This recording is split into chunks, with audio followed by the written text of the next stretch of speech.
welcome to Gaga Knits. Thanks for joining me today. We are at the end of January in a very sunny but frosty South Wales.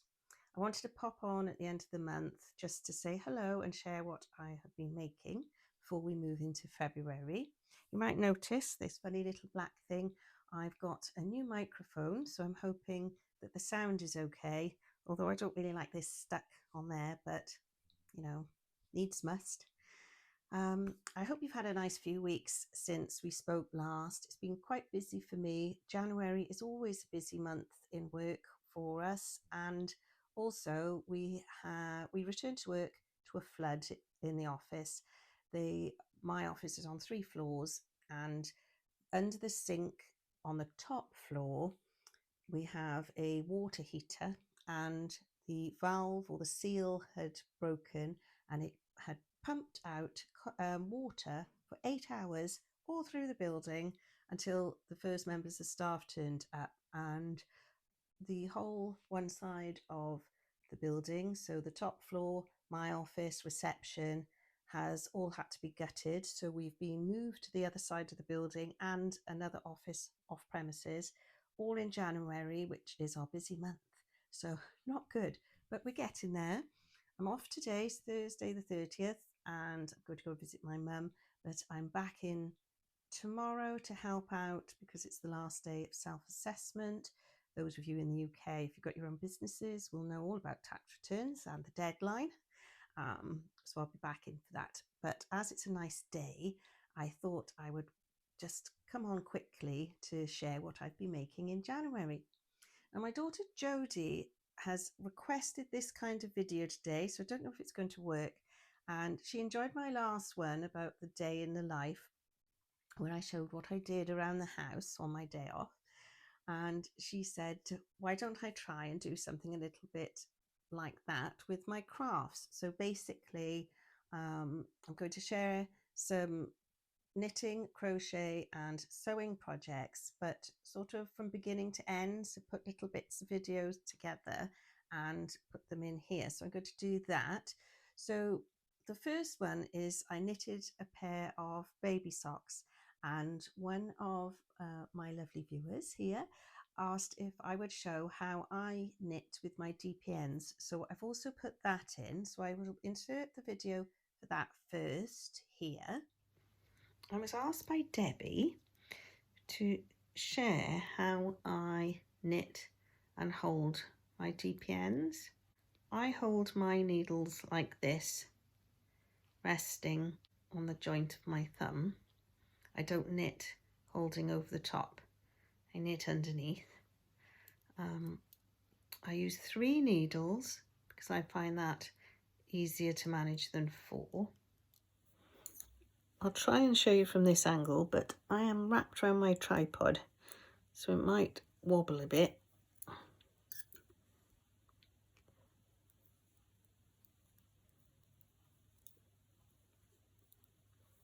So I knit along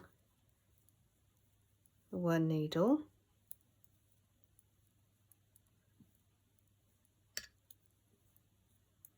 then I turn, make sure the needles or the stitches are in the middle of the needles as best you can. Then I rest the next needle there, hold on to the needle I'm going to be knitting, start at the beginning, knit the first 2 fairly tight, then just knit across again.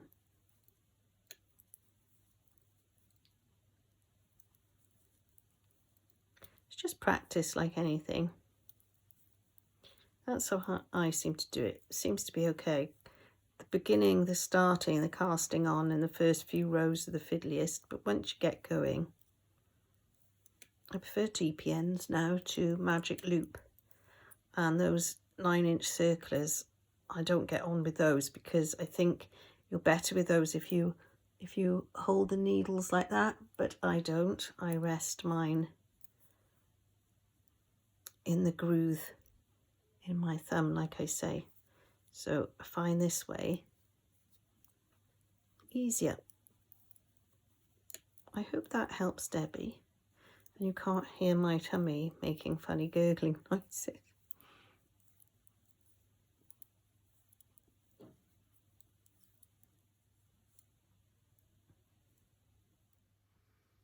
I finished them. These were the little baby socks I was knitting in my last video. So these are for a friend, well, a work colleague, ex-work colleague. She's had a baby, and all the new mums always ask for these little baby socks because they say they're the only ones that stay on the baby's feet, unlike shop bought ones. She had a little girl, hence the pink, and I searched my stash. Now I had a beautiful ball of yarn. This is Knit Picks Hawthorn, and it is 80% superwash fine Highland wool, 20% polyamide, and they do feel a little bit rough. I did Google to see if you could use this yarn for baby knits, and it said you can, but I'm going to give them a little soak in some wool wash and dry them and make up a little package, so hopefully they'll soften up a bit. But aren't they cute?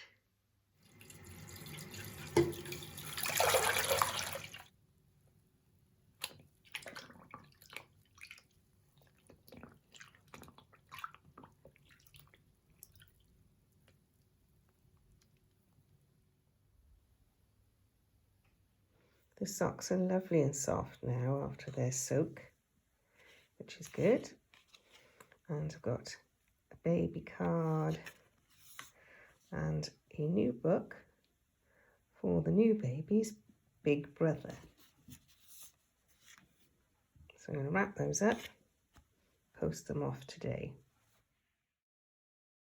And then moving on to crochet, I actually have a finished item with me, which is the shawl I have knitted, I want to say all through Advent, but it was a bit of a slow start because I didn't find the correct pattern for the yarn to start off with, but I did eventually, and I have really enjoyed making this shawl. So this was the first day, so day one of the yarn Advent that I had from Ellie from Craft House Magic, and I think the shawl is Just Feel Festive Shawl by Caleisha Ryan. I will put it on the screen as well, just in case I've got that wrong. And I just really, really loved making this shawl. It's beautiful. And I do tend to keep it on the back of this settee.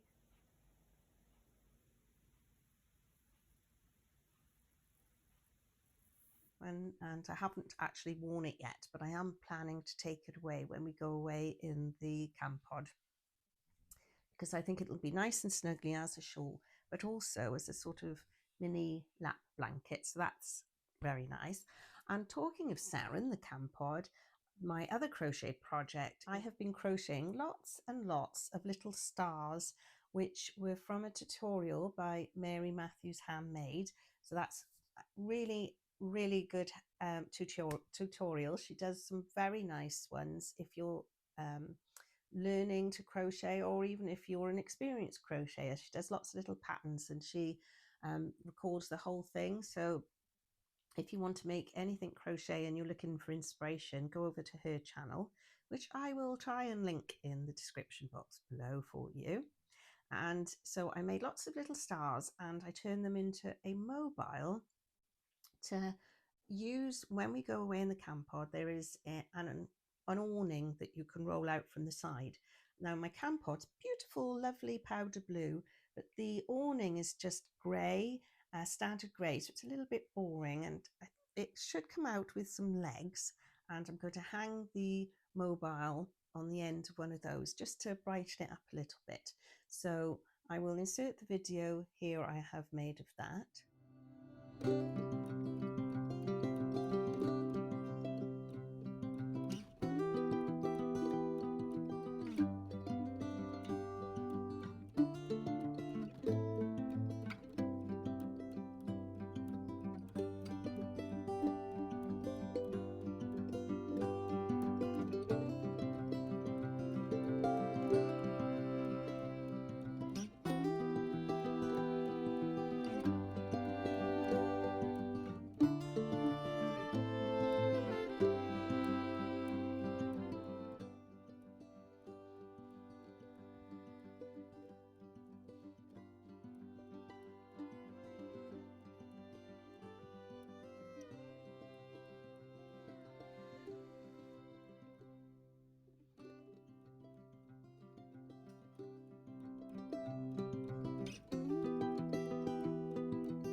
And finally, the sewing project was a little bit random.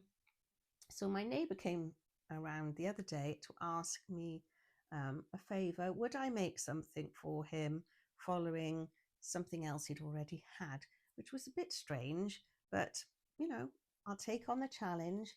I wasn't sure if I could do it or not, but I have. So I will put the video in here of that make. My neighbour has set me a bit of a sewing challenge. So this is a dicky bow.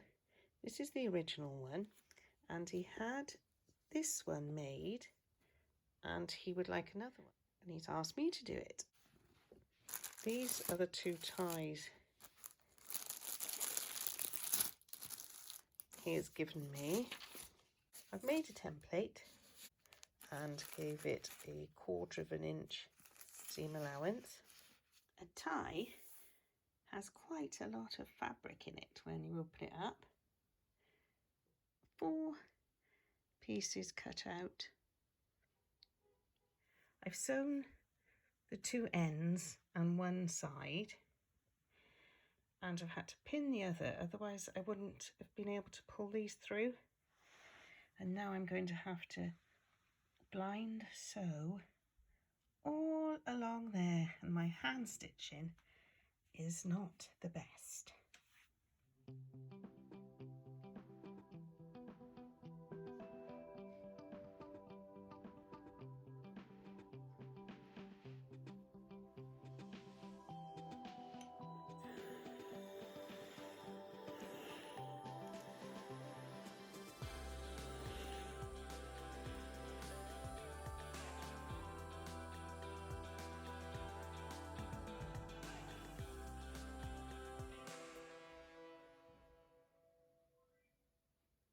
And that's everything for the end of January. Please let me know in the comments what you've been working on and what you thought of this style of video, and whether you thought this isn't too distracting, and hopefully it's made the sound good. And I will see you all at some point in February. Have a lovely few weeks until I speak to you next time. Bye for now.